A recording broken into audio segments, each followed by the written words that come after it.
Oke, baik. Untuk besok tanggal 6 November, ini adalah beberapa saham yang saya pribadi akan incar ya untuk ditradingkan, baik dalam jangka pendek, saya beli besok, jual Selasa atau Rabunya, atau juga boleh itu jangka medium, ini saya hold untuk beberapa minggu atau bahkan beberapa bulan ke depan. Nah, sengaja ya, yang pertama adalah sahamnya adalah ERA.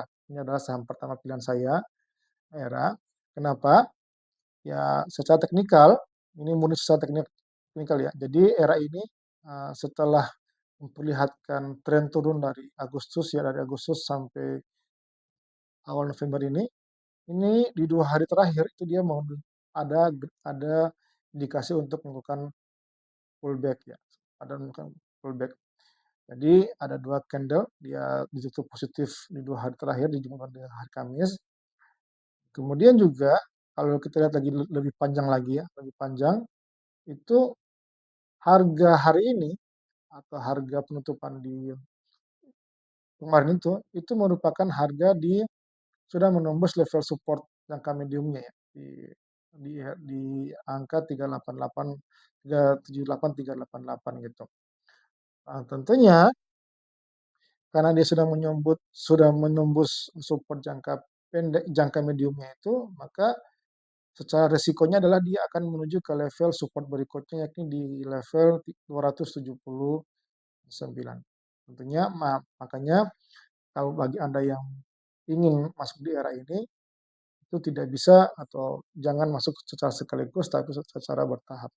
Secara bertahap, jadi kalau misalkan kita punya alokasi dana katakan itu 10 juta rupiah, untuk besok saya sarankan masuknya paling tidak 20% saja gitu dari alokasi dana untuk era ini. Yakni 2 juta saja gitu. Itu yang pertama. Yang kedua adalah uh, saham saya adalah saham Pawon ya. Pawon ini adalah salah satu saham favorit saya juga ya di portofolio, dia sering keluar masuk di portofolio. Eee, Kenapa saya membeli Pawon ini adalah yang pertama adalah dia menunjukkan tren turun ya, dari sejak dia menembus di level tertingginya di tahun ini ya, di tahun ini dia tertinggi itu sampai di level, eee,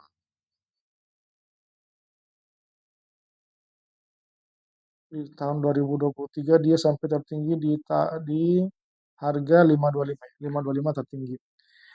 Nah, kemudian dia turun terus dari sejak bulan Juli hingga hari ini dia ada tren turun sudah di chart mingguannya.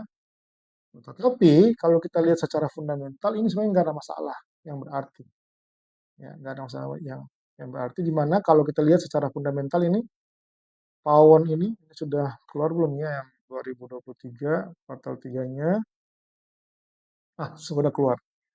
Ini sudah keluar di kuartal tiganya. Ini justru kalau kita bandingkan ya dengan kuartal yang tiga yang sama di tahun 2022 itu justru ada peningkatan dari total sales. Demikian juga untuk net income yang net income ini justru ada peningkatan yang cukup besar ya dibanding dengan kuartal yang tiga yang sama di tahun 2020 tahun 2022. Kalau kita lihat ya ini kuartal 3 di tahun 2022 itu area di area ini ya, di area ya ini di area 484 sampai 4 sampai 50 sampai 500. Berarti seharusnya kalau kita katakanlah pawon ini mempunyai kinerja yang mirip atau yang setara dengan 2022, harusnya harga sekarang pun di harga segitu. Tapi yang sekarang justru lebih bagus dengan kondisi net income lebih tinggi, tapi harganya salah. Itu dari net income-nya. Yang kedua adalah dari cash flow. Dari cash flow pun sama ya. Dari cash flow juga kalau kita lihat ya, cash flow di tahun 2023 ini justru lebih bagus dari semua aspek dibandingkan dengan tahun 2022. Kita lihat ya ini operating activity-nya 2, sekian triliun lebih tinggi ya. Kemudian ada investing activity-nya ini pun sama, dia artinya keluar uang untuk investasi lebih besar dibandingkan dengan tahun 2022. kemudian juga financing-nya juga dia, apa namanya, ada uang keluar untuk bayar hutang, sehingga di net cash flow-nya adalah dia minus 2,6 miliar. Tapi secara keseluruhan dia tetap membukukan ada cash flow yang masih sisa 1 sekian triliun rupiah. Ya, itu secara fundamentalnya. Artinya secara fundamental ini justru tidak masalah yang berarti. Tapi kenapa dia turun? Ini kalau saya simak beberapa berita yang muncul itu disebabkan adanya isu masalah perebutan lahan di Surabaya kalau tidak salah ya. Nah, ini yang kemudian membawa sentimen negatif bagi pawon yang kemudian akhirnya membawa harganya tuh turun sampai uh, hingga hari ini dari titik tertingginya. Nah, sama dengan Elsa, untuk pawon ya, kita sifatnya tidak boleh, jangan dulu all in ya, jangan dulu all in situ. Kenapa? Karena dia meskipun ada sekarang dia di level kisaran support kuatnya, cukup kuat ya. Karena kalau dia ini tembus, maka dia akan mengetes support berikutnya di harga 332. Artinya ada pressure kurang lebih 20% dari harga yang sekarang, 400 ya. Jadi ada risiko dia untuk downsize-nya ke situ. Jadi kalau mau masuk ke pawon, bagi teman-teman yang masuk pawon itu jangan all in, tapi alokasikan seperti biasa. Kalau kita punya dana untuk pawon katakanlah 10 juta rupiah, untuk pawon saya sarankan maksimal 30% untuk masuk di besok hari di harga 408 atau di bawahnya. Untuk target harganya untuk TP pertama, untuk pawon saya tidak muluk-muluk ya, karena ini sifatnya juga belum, apa namanya, belum recovery betul. Saya seperti biasa hanya akan mentargetkan profit di harga 5 atau sampai 10%. Untuk pawon sendiri saya target jualnya ada di harga 430. Ya, untuk besok, kalau besok saya masuk di harga 408 atau di bawahnya kalau boleh ya, saya akan mengeset jualnya di harga 430 untuk pembelian yang besok. Itu yang kedua. Yang ketiga adalah saham Telkom. Nah, ini juga saham favorit ya, saham sejuta umat ini, saham sejuta umat. Nah, Telkom ini kalau kenapa saya pilih Telkom itu karena masalah lebih ke pengalaman pribadi sih ya.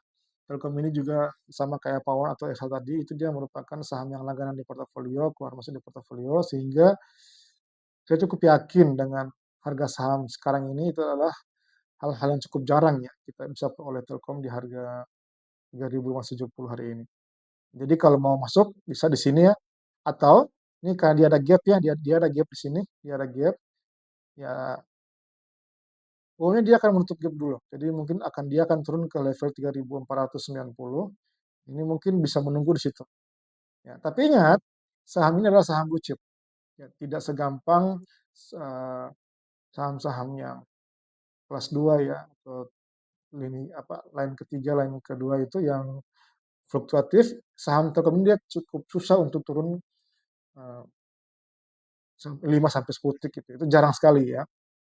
Sehingga nantinya untuk masuk ke sini ya, ini sih deal ya di 3.490 itu berarti kurang lebih 10 tick, ya 10, 7 tick ya, itu agak susah. Jadi kalau mau menunggu silakan, tapi kalau misalkan mau beli mulai cicil hari ini boleh, mulai besok ya bisa.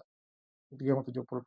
Untuk harga jual saya ditargetkan saya di TP pertama di level 3.800. Ya, minimal di 3.750. Itu adalah TP saya yang untuk Telkom. Ya, itu saham ketiga saya. Yang kedua adalah uh, saham Excel. Nah, Excel ini juga sama ya kayak Telkom, dia di sektor yang sama di industri telekomunikasi. Dia sekarang di level posisi support yang pendeknya ya, di kisaran harga 2.330. Dan di penutupan kemarin itu dia ada candle uh, doji ya, doji, sehingga nanti uh, kalau misalkan besok dia kemungkinan ini apakah dia nanti besok bisa pullback untuk kembali ke kisaran harga di sini, di kisaran harga di 2.200-nya. Atau nanti kalau misalkan dia menembus support jangka pendeknya, maka dia akan mengetes support berikutnya di level, eee, ini, di level 1800-an, di level 1860.